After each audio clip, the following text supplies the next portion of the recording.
नमस्कार दोस्तों, स्वागत है आपका मेरे यूट्यूब चैनल पर जिसका नाम है फाइट अगेंस्ट करप्शन। और मैं दीपक रावत आप लोगों के साथ में। दोस्तों, जिस प्रकार हमने कल आपको दिखाया था कि कोटद्वार मीट मार्केट एरिया पे डीजल ऑटो संचालकों और ई रिक्शा संचालकों के बीच में जो झड़प हुई थी, तो वो मुद्दा उसके बाद थाने पहुंचा था। और थाने के बाद में वो आज ARTO साहब के समक्ष पहुंचा है। और ARTO साहब के साथ में जो भी इनकी बातचीत हुई है हम आपको दिखाते हैं, बात करवाते हैं जो ऑटो संचालक हैं, जो भी अध्यक्ष लोग हैं इसके। तो चलिए दोस्तों, मिलते हैं। सब नमस्कार। नमस्कार सर, आपका शुभ नाम? देवेंद्र गुडेलिया सर। जो मोटर नगर पर आज ये ई रिक्शा संचालक और ये 5 नंबर ऑटो संचालकों का कुछ विवाद हुआ, इस मामले में सर क्या कुछ प्रकाश डालिए। एक्चुअली में क्या था, जो 5 नंबर के जो रिक्शा है ना, जो दुर्गापुरी के जो एड्रेस है जिनका, वो 2022 की गाड़ी मैंने अपने अंडर में ले ली थी। फिर 5 नंबर में लिख के जाएगी 2023 की जो गाड़ी है हम चलाएंगे, चाहे किसी भी रूट के दुर्गापुरी चलेगी, 9 नंबर की 9 नंबर चलेगी। इन्होंने अपने जो नंबर देखा, इन्होंने अपने रूट में चलाई थी, ये सब 9 नंबर में चलने लगी। इसलिए मैंने इनके थाने में कंप्लेंट की थी। मैंने कहा उसको अपने रूट में चलाए। आपने जब लिख के दिया कि भी ये दुर्गापुरी गाड़ी है तो ये गाड़ी वहीं चली जाएगी। तो ई रिक्शा संचालक हैं, ये सुनने में आया है कि 650 इनकी मियाद पहुंच चुकी है, मतलब 650 लगभग ये हो चुके हैं। और जो ऑटो संचालक हैं 5 नंबर पे, ये 100, 110 या 120 हैं ज़्यादा से ज़्यादा। तो सर इस उसमें क्या कहेंगे कि जनता कितनी है और ऑटो कितने हैं, डीजल वाले और ई रिक्शा कितने संचालित हो रहे हैं? जो डीजल के जो परमिट है 650 हैं जी, जो अब तक डीजल के परमिट बंद हो चुके हैं। और जो ई रिक्शा इनकी तादाद बढ़ती जा रही है, इस पर कोई उपाय नहीं। हमने आईटी को लिख के देता इनको रोका जाए जी, जबकि आईटी ने कहा इसकी जो पर गवर्नमेंट का है, इसको तो हम कोई रोक नहीं करते जी, ये ARTO ने कहा है। हाँ, जबकि 650 में आप लगा लो 150 रिक्शा और 150 रिक्शा हमारे अंडर में। उसके बाद 100-150 पे ऑटो है 9 नंबर के। जी, इसलिए 9 नंबर में एक्चुअली जगह पे। नमस्कार जी, नमस्कार। सर, आपका शुभ नाम? मेरा नाम अशोक चौहान है जी। मैं एक ऑटो चालक हूँ और ऑटो स्वामी भी हूँ, और मैं एक सचिव के रूप में भी यहाँ पे पद निर्धारित करता हूँ, जिसके कारण हमें थोड़ा यहाँ पे हमारा एक विवाद चला था यहाँ पे ऑटो रिक्शा से और ई रिक्शा के कारण, जो कि ई रिक्शा संचालित करने के लिए बोल रहे हैं, जो कि हमारे संचालित ई रिक्शा धनेश फार्म की कोर्ट तक होते हैं, जो कि हम आगे इनको भावर में कन्वर्ट नहीं होने दे रहे। तो हमें कल हम CO साहब ने भी बुलाया था वहाँ पे, हम CO साहब में भी गए थे और आज RTO ऑफिस में भी आ रखे हैं। RTO ऑफिस में भी हमें RTO साहब से बात की है, जिसके कारण अभी जो मीटिंग होगी आगे डेट को फिक्स होगी, वो तय करेंगे फिर क्या होगा, क्या निर्णय होगा।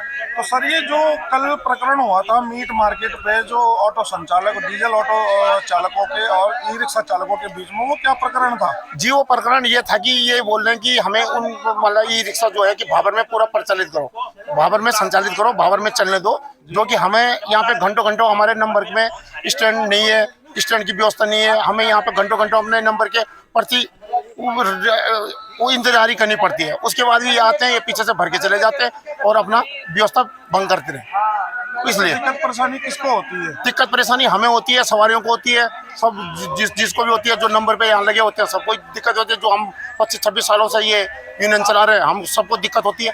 और जिस प्रकार देखा जाए कि ई रिक्शा संचालकों की संख्या भी बढ़ी है और डीजल ऑटो चालकों की संख्या भी बढ़ी है, तो जो इन दोनों की संख्या बढ़ी है, उस हिसाब से देखा जाए तो यहाँ पर पार्किंग की व्यवस्था तो कोटद्वार में है जी। पार्किंग की व्यवस्था तो कहीं भी नहीं है जी। अगर बैंक के सामने, स्टेट बैंक के सामने भी अगर हम ऑटो खड़ा करते हैं तो वहाँ पे भी हमारे से पार्किंग शुल्क लिया जाता है और निर्धारित रूप से सर हम अपनी पार्किंग लेके अपने निजी पार्किंग देते हैं। वहाँ पे हमने पार्किंग व्यवस्था कर रखी है। पार्किंग रूप में तो कोटद्वार में कहीं भी मेरे को नजर नहीं आती कि पार्किंग हो कहीं पे भी। इसलिए जो मोटर नगर का एक जो मौत का कुआं, ये गड्ढा बन चुका है विगत काफी वर्षों से जी। आपका मानना क्या है कि ये एक पार्किंग के लिए अच्छा स्थल हो सकता है? जी, बिल्कुल हो सकता था। जो अगर बनाने वाले होते तो पहले से नगर निगम इसको बना के रखता। पार्किंग व्यवस्था आज हमने कोटद्वार शहर के अंदर सब व्यवस्था बनी रहती, जो कि आज एक शमशान घाट बोले या चाहे किसी भी रूप में भी वो करें, उसको बोले तो सर अब कहाँ करें, रोड पे भी खड़ा नहीं कर सकते। कहीं ये अधिकारी है, कभी कोई जाता है, कोई आता है, हर चीज की वो है।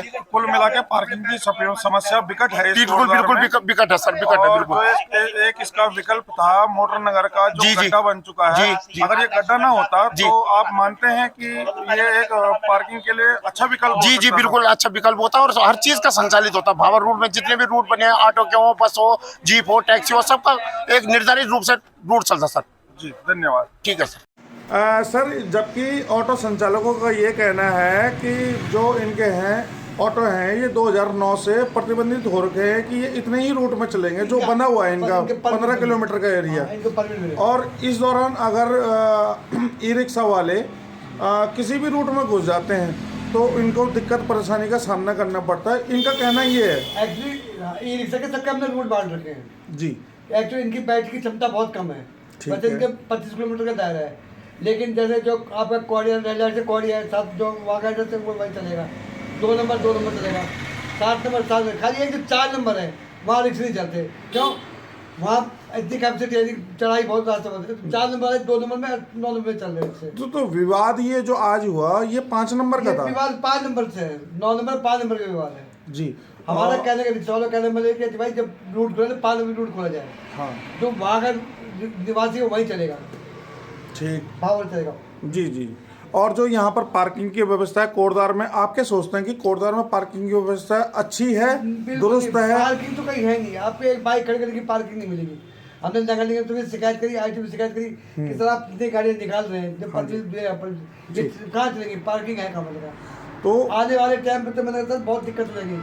आने वाले समय की तो छोड़िए सर, अगर इस समय भी सोचें हम, जिस समय हम अभी जी रहे हैं, तो इस समय पे अगर देखें कि 650 ई रिक्शा हो चुके हैं, 150 या 220 जो भी हैं ये ऑटो ये हो चुके हैं, और बाकी लोगों की अपनी गाड़ियां हैं, 2 व्हीलर है, 3 व्हीलर है, 4 व्हीलर है, कारें हैं, आपका स्कूटी है, मोटरसाइकिल है। इस हिसाब से देखा जाए तो कोटद्वार में एक पार्किंग की व्यवस्था कितनी जरूरी है? बहुत जरूरी है सर पार्किंग। एक्चुअली जो रिक्शा निकालने ने कहा था कि जो हम टेम्पो के इनके परमिट खत्म करने की जगह में रिक्शा देंगे जी, लेकिन उन्होंने भी ये कहा था 2023 के बाद जो रिक्शे निकलेंगे हम टेम्पो जो है बंद कर देंगे। हाँ जी, हाँ जी। लेकिन उन्होंने टेम्पो बंद नहीं किए, टेम्पो उतने के उतने ही है जितने हैं 650। हाँ जी। रिक्शों की तादाद 650 रिक्शों की तादाद पहुँच चुकी है, जिसमें आपके महिंद्रा वाले हैं कम से कम तो 250 महिंद्रा के निकल चुके हैं वाइट वाले। आपका मानना क्या है कि कोटद्वार में जो ये मोटर नगर पे जो मौत का कुआं खुल गया है इतने वर्षों से, जो ये अगर ये खुदा ना होता तो यहाँ पर पार्किंग की व्यवस्था सुचारू हो सकती थी? बहुत थी। यहाँ आपकी जम्मू मैक्स सब यहाँ होता है। मैं तो कहता हूँ फिलहाल ऐसे ही बंद कर दो, फिलहाल बंद करा दो। तो ये किसकी गलती है? वहीं आ जाएंगे सर, मार्केट आपको खाली हो जाएगा। तो किसका, आपका मानना क्या है कि किसकी गलती है? इधर नगर निगम की है, नगर निगम में तो क्या करते हैं। अच्छा, नगर निगम तो ये 5 साल में इन्होंने शासन किया, 5 साल ये पूरे हो चुके हैं, अब नगर निगम भंग हो चुका है। तो आपका मानना क्या है कि अब ये 5 साल में नहीं कर पाए तो ये आगामी 5 सालों में हो पाएगा? मुश्किल है सर, मुश्किल है। उसका भी तो कुछ उसका कुछ संशोधन नहीं है, कुछ नहीं। क्या ये संभव है? मुश्किल है सर, सरकार चाहेगी तो संभव सब हो सकता है, गवर्नमेंट चाहे तो। अच्छा, सरकार किस हिसाब की? सरकार कोई भी हो एक्चुअली, जिसकी भी गवर्नमेंट भाई, सरकार जिसकी भी है। चलिए सर, धन्यवाद आपका।